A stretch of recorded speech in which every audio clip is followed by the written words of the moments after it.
Good morning and welcome back. So children, today we are going to start our chapter number 24, Understanding Words. Okay, so first of all we will learn about confusing words. Okay, हमारी exercise ए है confusing words. Okay, तो ये confusing words है वो क्या है, चलो देखते हैं. ऑलरेडी, ऑलरेडी, यहाँ पर आप देख सकते हो कि दो ऊपर नीचे वर्ड है ऑलरेडी एंड ऑलरेडी. ओके, तो ऑलरेडी है वो दोनों का प्रोनाउंस तो सेम ही है. ओके, आपने देखा कि इन दोनों को हम कैसे कहेंगे, प्रोनाउंस कैसे करेंगे, ऑलरेडी. लेकिन बच्चों इसका मीनिंग यानी उसका मतलब है वो अलग अलग हो जाता है. ओके, जैसे कि फर्स्ट वन है ऑलरेडी, उसका मतलब है सब तैयार, और सेकंड है ऑलरेडी, उसका मतलब होता है पहले से. ओके, तो बच्चों ये कंफ्यूजिंग वर्ड्स है, उसका मीनिंग ही यही होता है कि जब हम उसको प्रोनाउंस करते हैं तो वो प्रोनाउंस करने में सेम रहता है. ओके, लेकिन उसके मीनिंग यानी उसके मतलब है वो अलग होते हैं, डिफरेंट होते हैं. ओके, जैसे नीचे आप सेंटेंस में भी देख सकते हो, are you all ready for the test. Okay, यहाँ पर हमें कहा गया है कि आप सब लोग टेस्ट के लिए तैयार हो. तो सेकेंड सेंटेंस यानी उसके नीचे का जो सेंटेंस है, I already have son and daughter, यानी इसका मतलब है कि I have already son and daughter, यानी पहले से ही मेरा एक सन और डॉटर है. तो बच्चों आपने यहाँ पर देखा कि ऑलरेडी है उसका प्रोनाउंस तो सेम होता है, लेकिन दोनों के मीनिंग दोनों सेंटेंस में अलग अलग होते हैं. ओके, इसको हम कहते हैं confusing words. Okay, let's see next example. Quite, quite. Okay, quite का मतलब है चुप यानी चुप रहना, और दूसरा क्वाइट का है पूर्ण रूप से यानी बिल्कुल. Okay, you can C he was quiet for a long moment. Okay, यानी लॉन्ग मोमेंट यानी बहुत देर तक वो क्वाइट यानी चुप रहा. और सेकंड है it is quite near of the park gate, यानी वो पार्क गेट से बिल्कुल नियर यानी नज़दीक ही है. ओके, बिल्कुल नज़दीक है.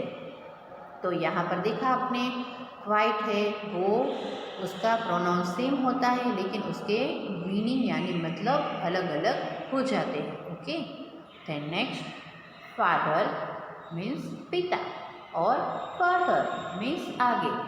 You can see here my father is all in all for me and he had to walk further then the map indicated. Okay, यहाँ पर दोनों के मतलब अलग अलग हो जाते हैं, फादर यानी पिता और फर्दर यानी आगे. ओके, नेक्स्ट, ब्रेक यानी टूटना, एंड देन ब्रेक यानी break. Okay, break it up, you can see in sentence break it up, यानी उसको यहाँ पर ब्रेक है वो टूटना उसके लिए यूज़ हुआ है. और यहाँ पर डोंट ब्रेक सडनली, ब्रेक यानी जब हम कोई व्हीकल में ब्रेक लगाते हैं ना, वो वाली ब्रेक के बारे में कहा गया है कि डोंट ब्रेक सडनली. ओके, यानी एकाएक हमें ब्रेक नहीं लगानी है. Okay, next, SAIL sail and SALE sale, sail यानी पाल.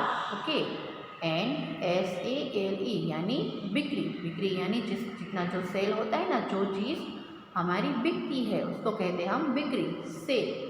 Sentence, the sail on the boat was big, यहाँ पर सेल है वो किसके लिए यूज़ होता है, the sail on the boat was big. Okay, यानी यहाँ पर देखो, और यहाँ पर है the expensive shirt was on sale. Okay, यानी यहाँ पर सेल है वो किसके लिए, शर्ट की बिक्री के लिए. ओके, यूज़ हुआ है. ओके, देन एक्सेस यानी प्रवेश, एंड एक्सेस यानी ज़्यादा.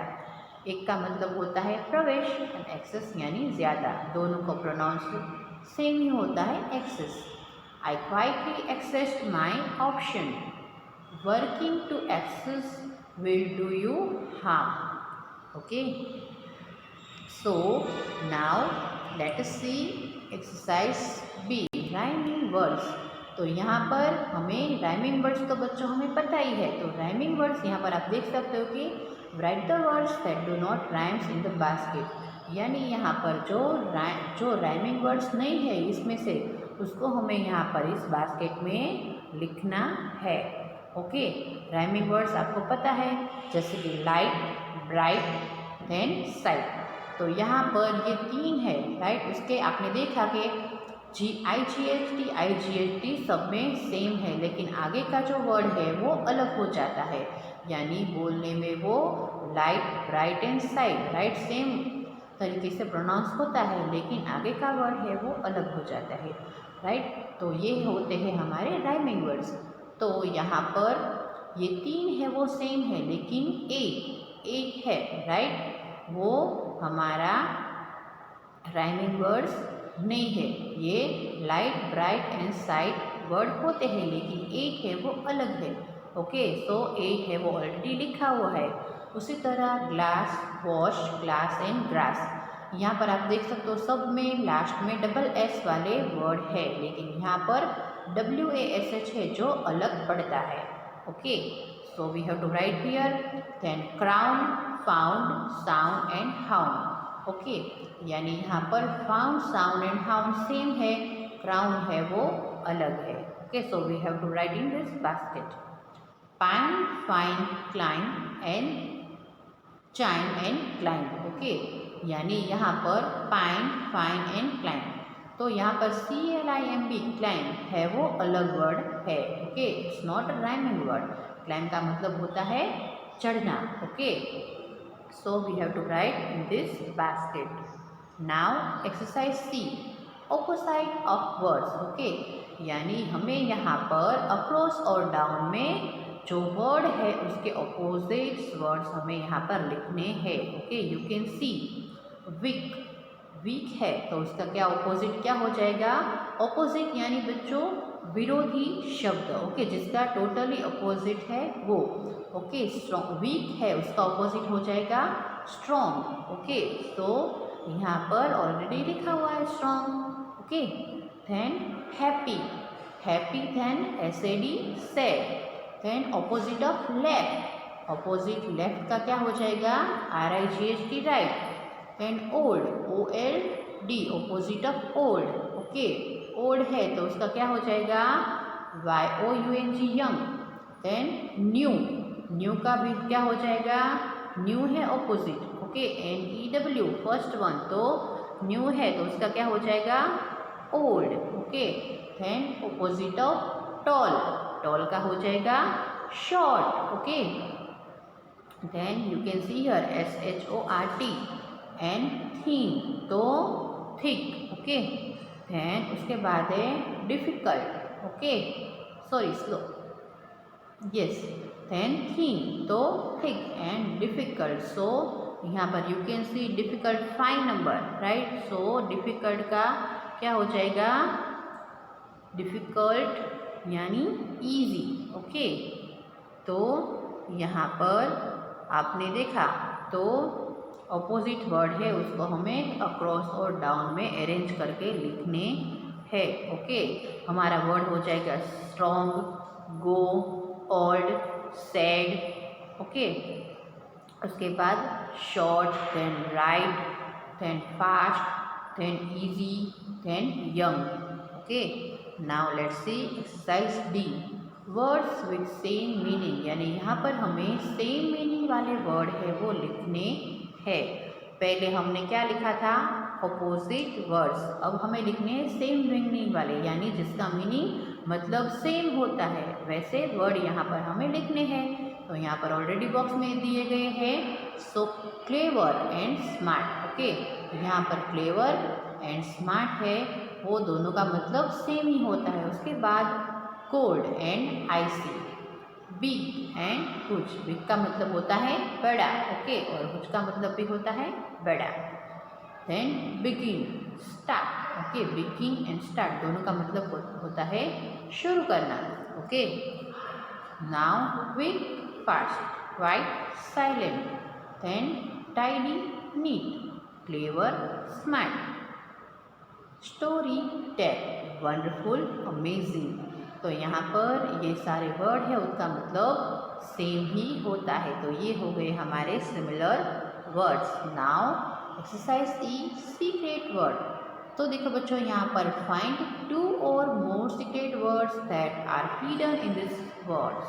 ओके, यहाँ पर एक वर्ड है उसके अंदर बहुत सारे वर्ड्स छुपे हुए हैं, तो उसको हमें अलग अलग करके लिखना है। एक ऑलरेडी हमारे लिए एग्जाम्पल के तौर पर दिया गया है गोल्डन। उसका गोल्डन उसमें से हमें कोई भी वर्ड लेकर यहाँ पर वर्ड बनाने हैं। तो GOLD gold, then OLD old, then DEN den GO go. Okay, ये वर्ड हमें मिलते हैं। तो उसी तरह हमें एड्रेस से add, dress, read and red, then mother तो the, her, to, moth, yellow so low and owl. उसी तरह आप यहाँ पर दूसरे वर्ड भी बनाकर लिख सकते हो। Play ground so play ground and round and go. Okay, तो ऐसे जो सीक्रेट वर्ड बनते हैं वो हमें यहाँ पर लिख लेने हैं। Next exercise F new words. Look at this word. Use the letter of these words to make as many new words as you can. यानी यहाँ पर हमें एक वर्ड दिया गया है, उसमें से हमें यहाँ पर 2 लेटर्स वाले, 3 लेटर्स वाले, 4 एंड 5 और मोर लेटर्स वाले जो वर्ड्स बनते हैं वो हमें यहाँ पर लिखने हैं। ओके, नंबर 1 यहाँ पर है टीच। टीच है तो हमें वहाँ पर 2 लेटर्स वाले उसमें से वर्ड बनेंगे HE he and AT at. तो टीच में से ही हमने बनाए वर्ड ही एंड एट। उसी तरह 3 लेटर्स वाले होंगे TEAT eat, cat and hat. Okay, then 4 letter वाले हो जाएंगे EACH each, HEAT heat, then CHAT chat, then ACHET। Okay, और 5 लेटर्स वाले वर्ड्स है वो CHEAT यानी चैट। तो बच्चों इसी तरह आपको जो वर्ड्स दिए गए हैं उसमें से आपको 2, 3, 4 एंड 5 लेटर्स या तो फिर मोर देन 5 लेटर्स के जो वर्ड्स बनते हैं उसको बना के यहाँ पर हमारी एक्सरसाइज में लिखना है। और एक्सरसाइज G में हमें मैच द फॉलोइंग यानी मैच करना है। Okay, so you all have to write the all exercise in your workbook and textbook. Okay, तो आई होप कि आपको ये चैप्टर समझ में आ गया होगा। ओके, इसमें हमें confusing words, opposite word, same meaning, new words, secret words, ये सारे वर्ड्स हमने इस चैप्टर में सीखे। Okay, now we will meet in next session. Till then have a nice time and thank you.